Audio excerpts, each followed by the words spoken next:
Now, why would the federal government consider seller finance as equity? Because nowhere in the loan document does it say for you to describe where the fucking money came from.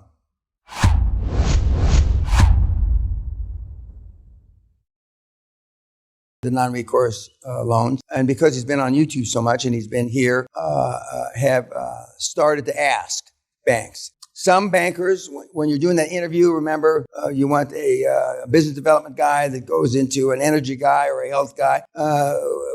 Not the first meeting, but in the second meeting on, you're asking, what money do you have available in a non-recourse format? Simple, and then you shut up. You don't say another fucking word. The next person that talks loses. And they'll sweat, and they'll bring in another manager, but they have it. Now, they may not have it in the small amounts that you want. And that's the only caveat, is they may have deals 100 million or more, 10 million or more. But I know they have it. Okay. But before you get to the non-recourse, I'm not guaranteeing anything. As you heard Noonan from Australia say a couple of days ago, for $5 million, they want your children, they want this, they want every single thing that you own. For $50 million, they want not as much.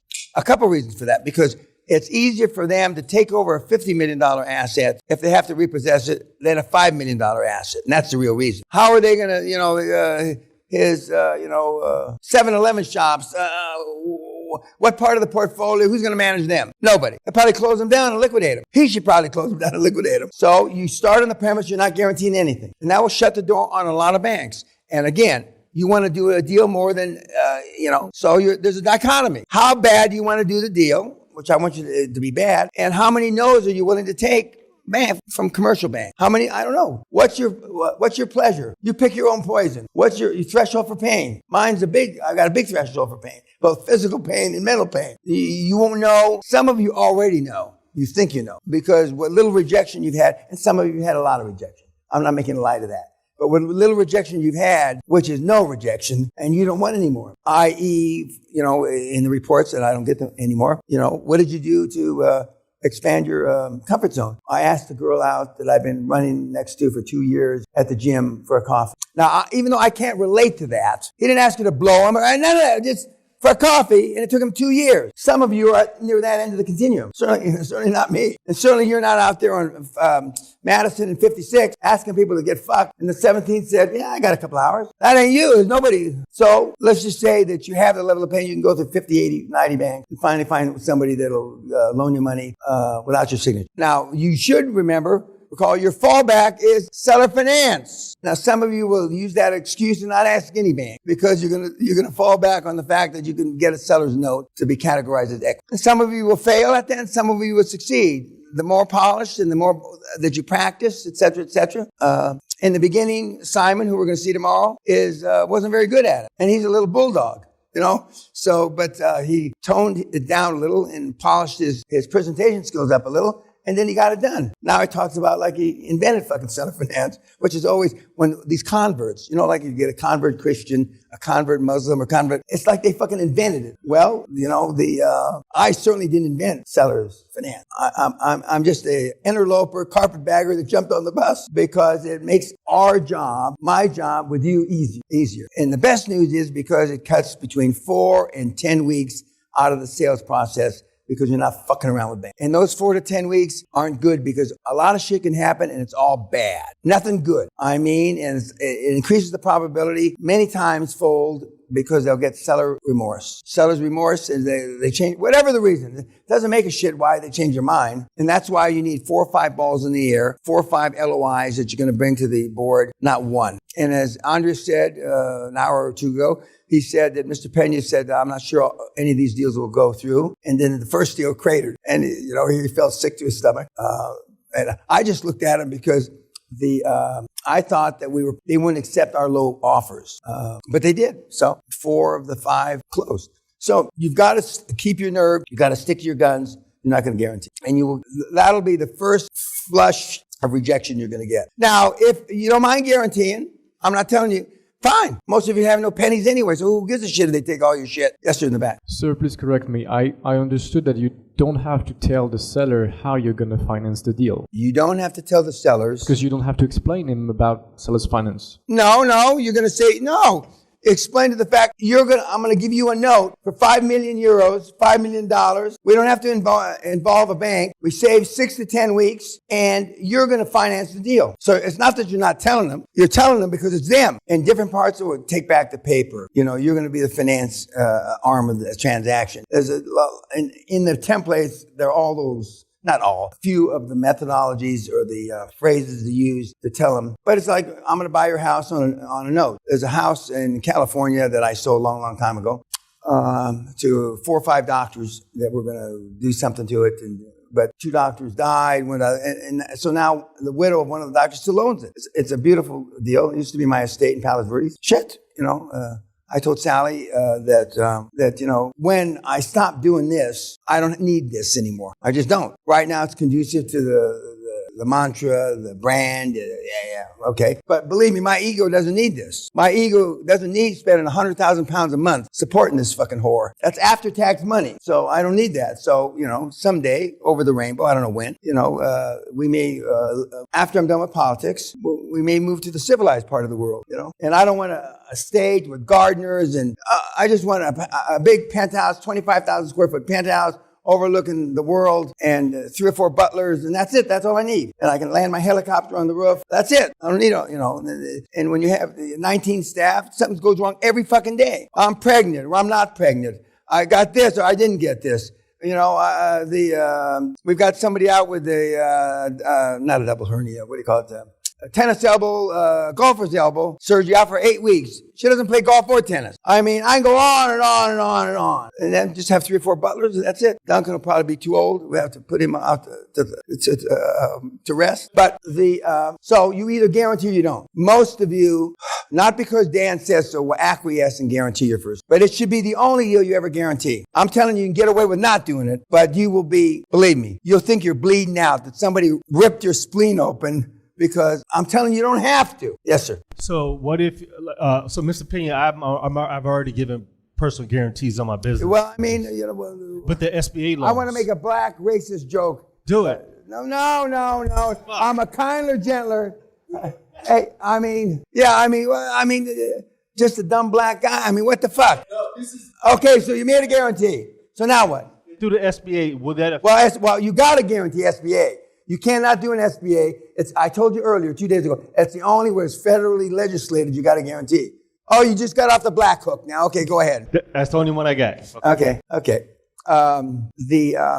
So you do your first deal. Now, your first deal for $750 or $1.2 million is not where you drop the bomb of non-recourse money. They'll drag you out of the fucking bank and they'll beat you to death in the parking lot. Okay. You want to know if they have it, but you don't make a big deal about it with this little chicken shit deal.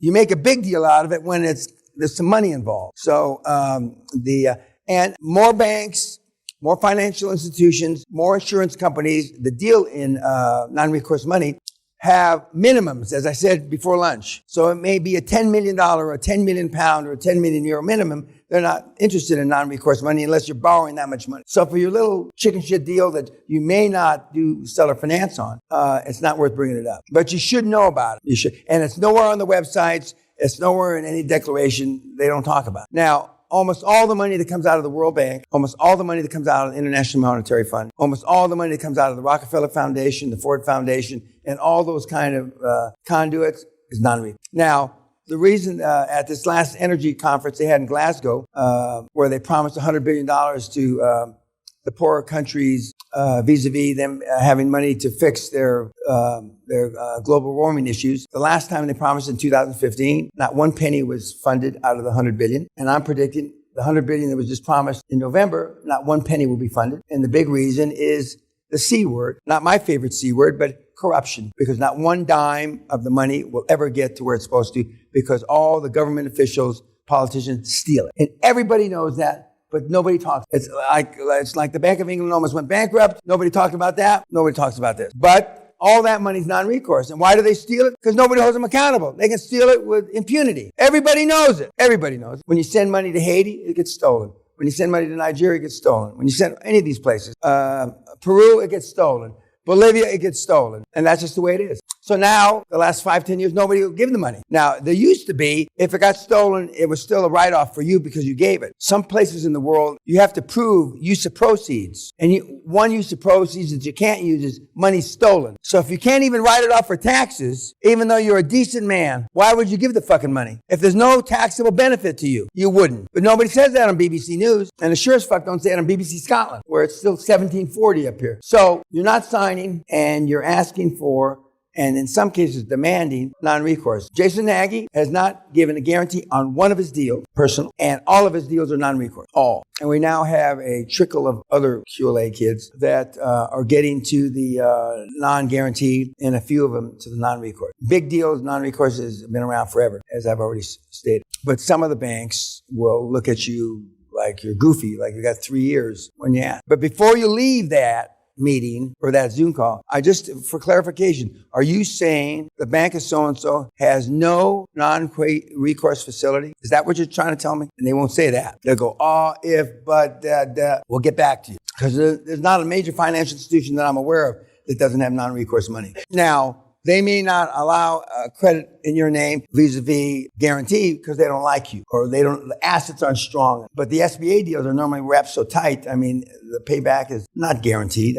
That's a misnomer, but pretty much as guaranteed as they can do for commercial. And the SBA limit used to be $5 million, I think. I don't know if it's still $5 million. The top out that you can't borrow more than $5 million on the SBA until you pay it off. Is that still the case? I didn't borrow that much. I think mine is like 780,000. Okay, well, okay.